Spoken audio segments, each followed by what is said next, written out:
Hello, God bless y'all. Based on the title that y'all read, um, I want to bring like some few facts about Bethlehem, the city in which Jesus Christ was born.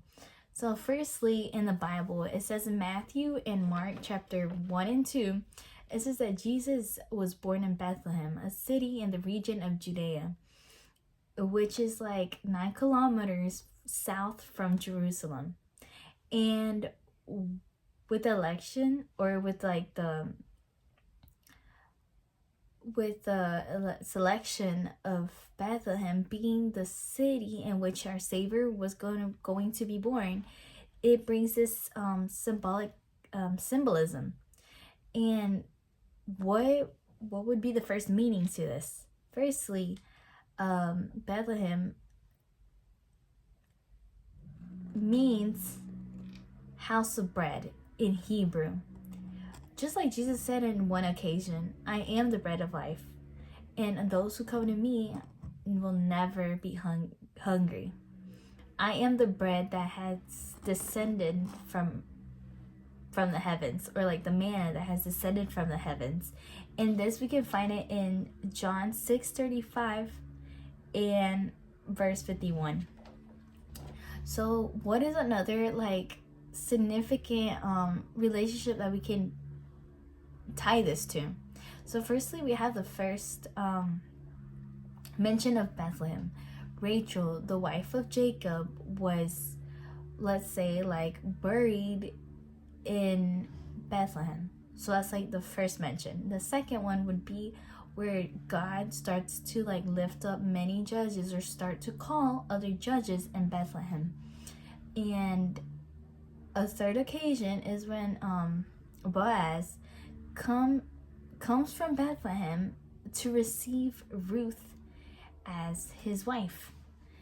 And one of like the greatest examples is David, and he's closely related to the city and almost named practically like the city of David, saying that that before he was king, he was a shepherd of the sheep of his parents, specifically his father, in the fields of Israel.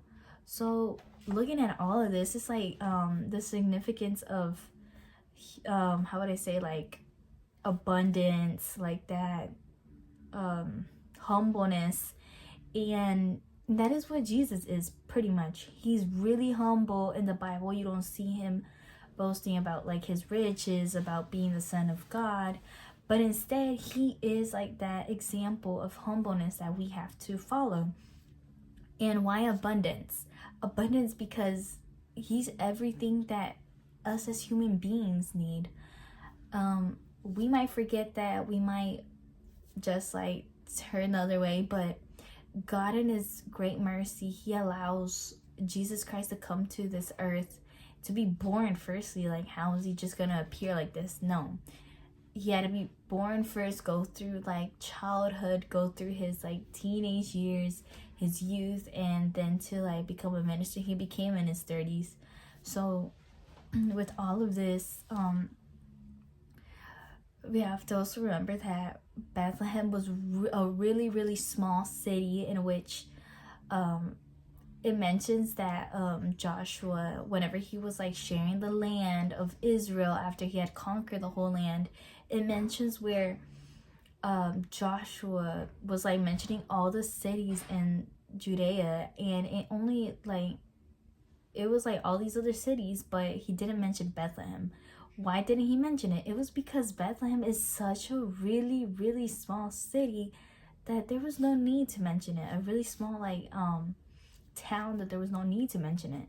And so that this is the city in which Jesus comes from, a city where we didn't have like all of like the rich people to go to.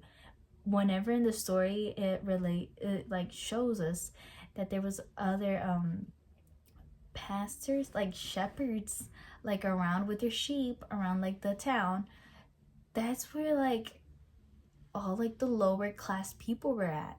His father was his like earthly father, Joseph, he was a carpenter. So this all comes all with all this together, it's giving a message, shouting out to the world, hey, Jesus came from like the lowly. He comes from a humble family. He comes from like all that you could imagine. Like I can't even imagine how like Jesus was born in a manger. Like how was he born with like all these other animals around? Normally, if someone would have said the Son of God, you would have imagined him born in this palace in some great sparkly gold place with diamonds, with pearls, with gems. But no.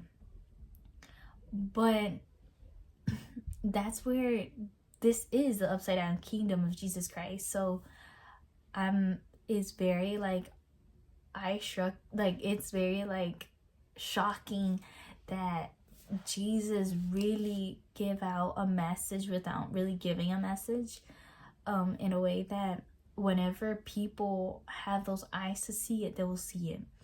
And that's why Bethlehem, this city of Bethlehem, is very significant. Yes, Jesus is humble. Yes, he is.